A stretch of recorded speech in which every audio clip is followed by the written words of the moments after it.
Death, the Emperor once told me, is the great equalizer. But he was wrong. Death, as we would learn, was merely the beginning of our nightmare. I watched that first drop of blood fall from the executioner's axe, and in that crystalline moment between life and death, between victory and annihilation, I felt the universe hold its breath. I am Corel, the last surviving Tellurian, and I write these words from humanity's great library, where I serve as the final chronicler of my species. The irony doesn't escape me that I, who witnessed the supposed end of humanity, now document the end of my own civilization at their hands. But perhaps you should know how it all began, before I tell you how it ended. The Tellurian Empire spanned 1,000 galaxies. Our ships darkened the skies of 1,000,000 worlds. Our technology reshaped solar systems, and our mere name struck terror into species far more advanced than the humans we would eventually encounter. We were gods, or so we believed, and like gods, we had grown arrogant. Our first encounter with humanity came during their primitive space age. While we had mastered intergalactic travel millennia ago, they were still celebrating their first steps on their own moon. We found them amusing at first, tiny creatures on their insignificant blue world, dreaming of stars they could barely reach. The Emperor himself laughed when he first reviewed the surveillance reports. That laughter died the day humanity shot down one of our scout ships. It shouldn't have been possible. Their technology was centuries behind ours, their weapons primitive by our standards. Yet somehow, they had analyzed our shield frequencies from nothing more than long-range scans, developed a countermeasure, and destroyed a vessel that had survived battles across 3 galaxies. Worse still, they had the audacity to reverse-engineer the wreckage. Within a year of that first encounter, humanity had made technological leaps that should have taken centuries. They didn't just study our technology, they improved it. Where we had spent millennia making incremental advances, they made revolutionary changes in months. The Emperor's amusement turned to concern, then to fear, and finally to rage. I remember standing in the Grand Chamber when he issued the extinction order. The marble walls seemed to vibrate with his fury as he declared humanity a threat to the natural order. "They are an infection," he said, his scales flickering with shades of crimson anger, "and we shall be the cure." None of us questioned the order.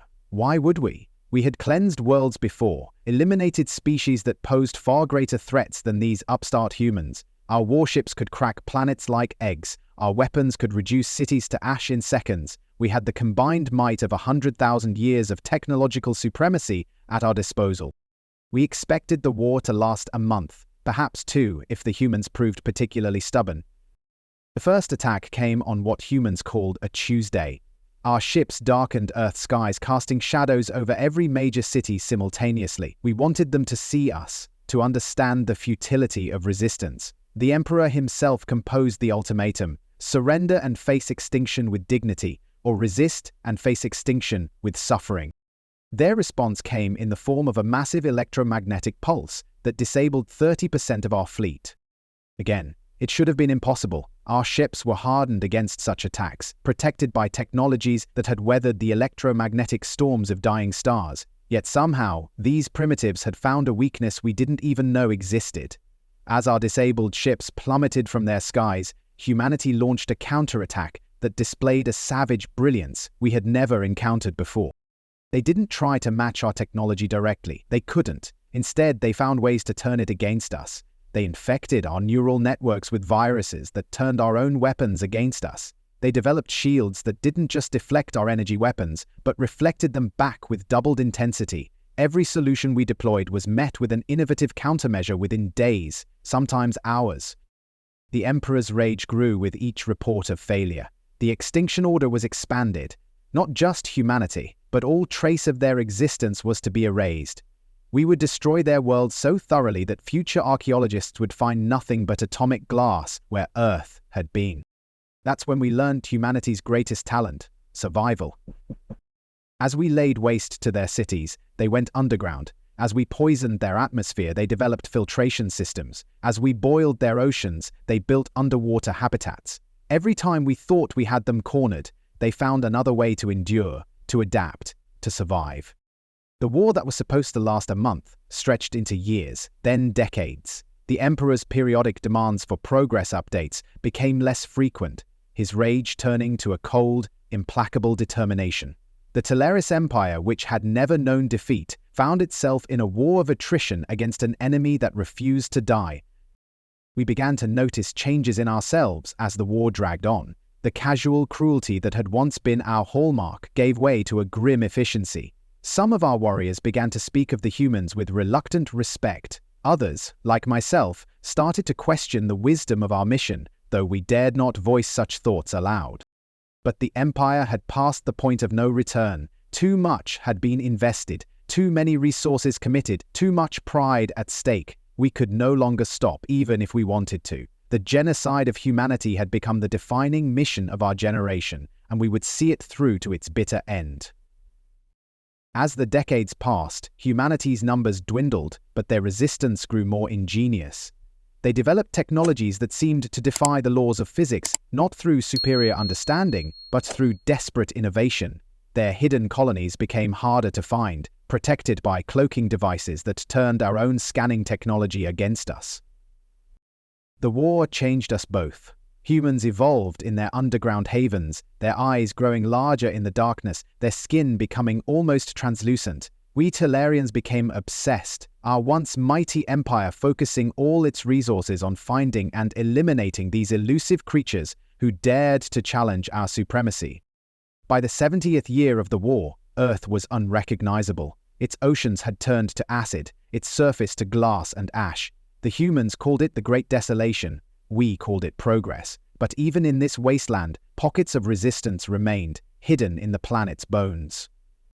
I led the squad that found one of the larger colonies in what had once been a place called Switzerland. The humans had carved an entire city into the heart of a mountain, using geothermal energy to power their shields. When we finally breached their defenses, we found something unexpected.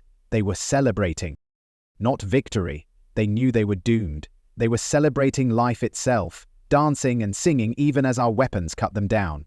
I remember a small human child, no more than 6 or 7 years old, looking up at me with those oversized eyes and asking, "Why do you hate us so much?" I had no answer. The discovery of the final human settlement came in the 100th year of the war. Our thermal scanners detected a faint heat signature deep within Earth's mantle, in a network of caves that should have been uninhabitable. The air was thick with the stench of desperation and decay, but something else too, an electric tension that made my scales bristle. 27 survivors. That's all that remained of a species that had once numbered in the billions. They were barely recognizable as the same creatures who had shot down our scout ship a century ago.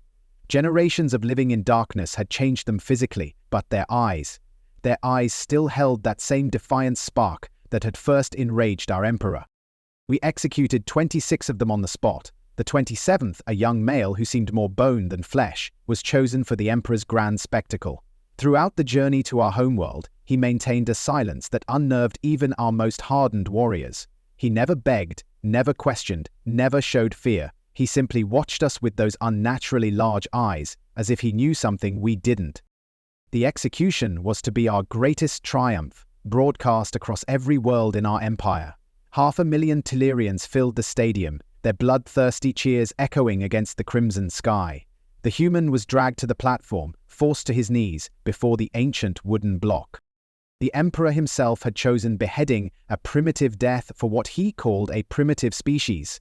The symbolism was deliberate. Humanity would end, not by our advanced weapons, but by steel and wood, the simple tools they themselves had once used for execution.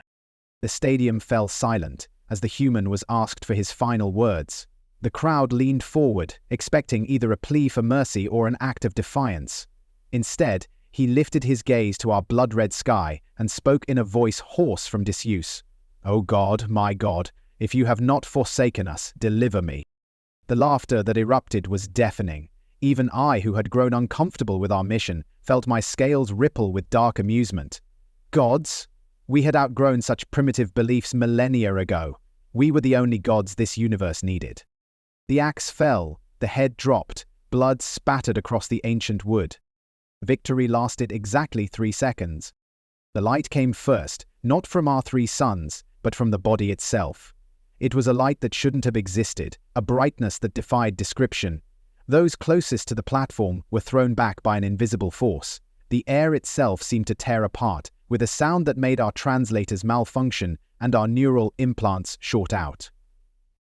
Through shielded eyes, we watched in horror as the impossible happened. Flesh rewove itself, bone knit back together, blood flowed upward against gravity. The humans stood whole again, transformed, no longer gaunt and weak, but radiating a power that made our technology seem like children's toys. He spoke no words, he didn't need to. His silent walk to a nearby scout ship, his unchallenged departure, these actions alone shattered our illusion of supremacy. We had just witnessed the impossible, and it was only the beginning. Within days, humanity's numbers exploded beyond comprehension.